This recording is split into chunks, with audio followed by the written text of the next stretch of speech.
Jennifer invited a bunch of friends for a book club meet. He set up the snacks, the onion dips. She was feeling pretty good about having friends over. She-Hulk was just excited to finally host some friends at her place. The first one to arrive at the book club was Jen's fellow friend, Avenger, and icon, Janet Van Dyne, aka the Wasp. Janet came through with a brigade of servants to make her own arrangements for the book club meet, which included a variety of drinks and snacks, more on the cosmopolitan side than the ones Jen had. This nice gesture by Janet started to deflate Jen's vibe just a little bit. Not long after, Patsy Walker arrived. You may also know her as Hellcat. Patsy brought her own refreshments for the book club, and it seemed pretty clear the book part of the book club was not the driving force for Patsy. Following Patsy was Sue Storm, the Invisible Woman. She also brought along her kids, Frankie and Valeria Richards, because they were grounded. If you know anything about Franklin and Valeria, you will know that keeping them close is the only way to make sure they don't cause trouble. But Sue said not to worry, they were going to sit in a corner, look at their phones, and be quiet. The next two to show up for the book club meet were Misty Knight and Colleen Wing, personal friends of Jennifer and former heroes for hire, and they had a stint in the Defenders with She-Hulk along with many other ladies from the superhero community. So they begin. Jen immediately wanted to promote the snacks and the onion dip she had set up, but Janet had moved those out of sight to set up the charcuterie her servants prepared. At this point, Jen was just annoyed by Janet's hospitality. Janet even wanted to answer the doorbell, but Jennifer insisted that Janet relaxed and allowed her to be the host. Finally, the last guest for the book club arrived. The unexpected Marsha Rosenberg, also known as Volcana. If you're familiar with this She-Hulk run, you know Volcana is also a member of the exclusive Punch Club, so maybe she's not a surprise guest for Jennifer.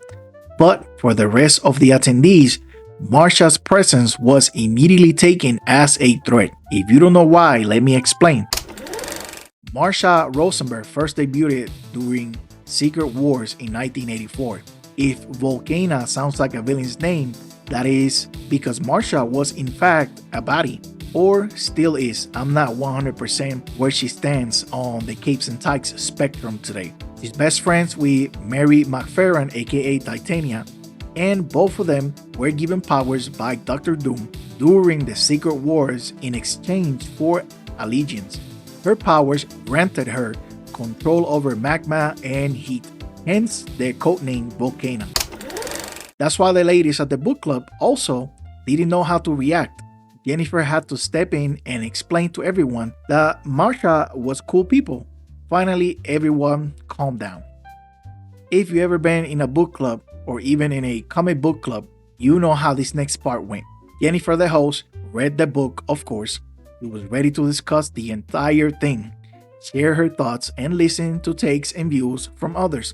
But as soon as Jennifer tried talking about the book, you know, the whole entire reason everyone was present, Janet said, okay, talk about it, but don't spoil it. Why? Because she didn't read the whole book. The whole book club discussion just spiraled from there. Patsy had never been in a book club.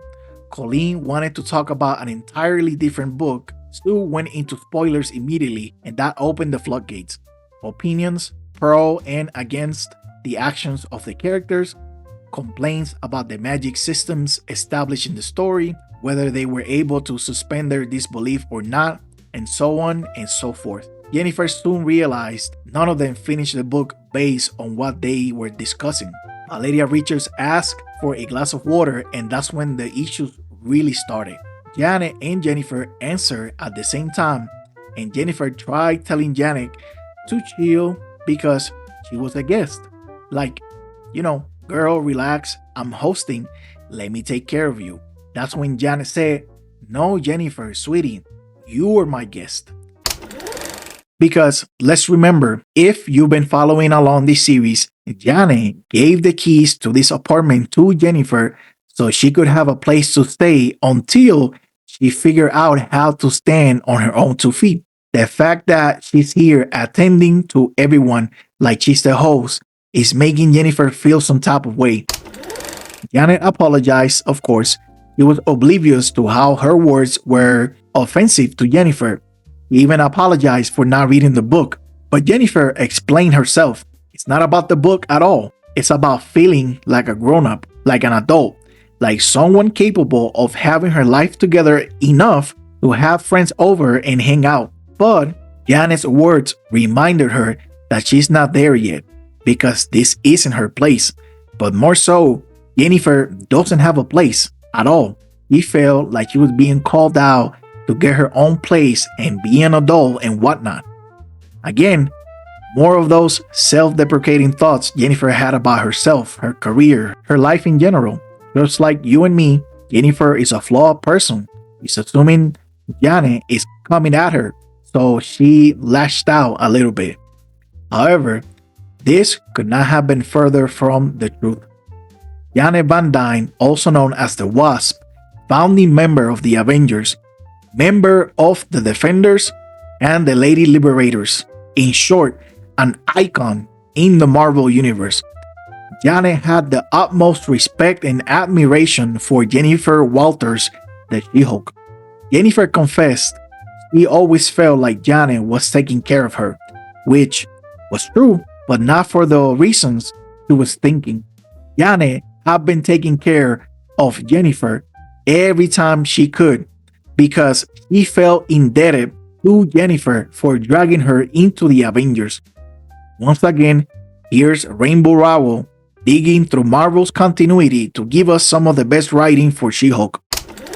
Turns out, back in 1982, in Avengers 221, the team roster had been depleted, so they were looking to recruit more heroes. It was Janet's suggestion to add more girls to the Avengers, so she wouldn't be the only one. Hence, he invited several ladies to be interviewed, such as the Invisible Woman, Dazzler, Spider-Woman, Black Widow, and of course, She-Hulk. Jennifer impressed the Avengers with her might, her strength, and wits. So, since they were down a Hulk, they ended up voting her in and voila, She-Hulk became an Avenger. By Janet persuading the Avengers to accept She-Hulk in the team, it altered the career of Jennifer in the long run, both her hero and professional career, because after showing she was a team player, she was eventually invited to join the Fantastic Four, Shield, Heroes for Hire, Defenders, the Lady Liberators, the A-Force, and so many others. Imagine trying to maintain a career as a lawyer while serving under all these teams, saving the day inside and out of the courtroom. It would have been almost impossible. So, to bring it all back around, in Janet's eyes, Jennifer Walters' life would have been in a different place if it wasn't for her.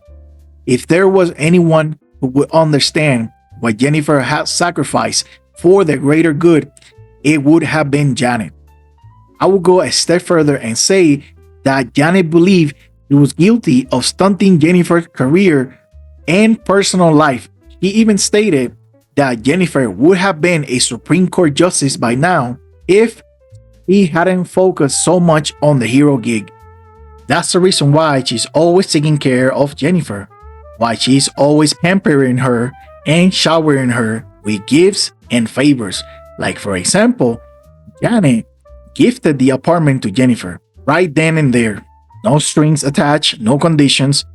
Here you go, Jen, it's all yours. Jennifer only asked Janet to let her host properly from now on. No more butlers, no more attending the guests. They both laughed and agreed. Before the book club was over, the doorbell rang. Jen went to the door, and it was Steve Rogers, Captain America himself. There was trouble afoot, and he came looking for help. Luckily for the captain, the room was full of heroes, so they all went out to get some of the action. Before Cap left, he picked up the book from the book club somebody had dropped on the floor. And guess what?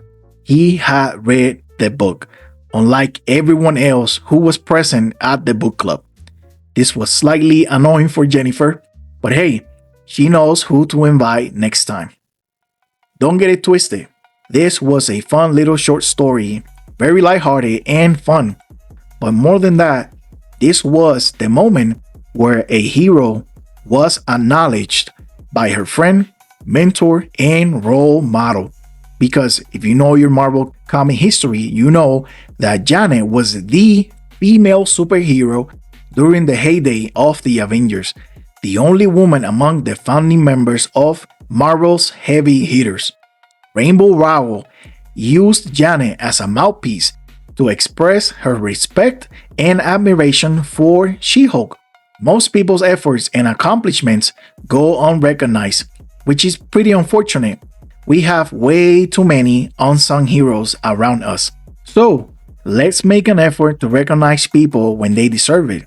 Give everyone their credit, their flowers, and appreciate them, just like Janet appreciates everything Jennifer has done since that day she joined the Avengers. With that being said, thank you for watching. You have a blessed day, and remember to read more comics.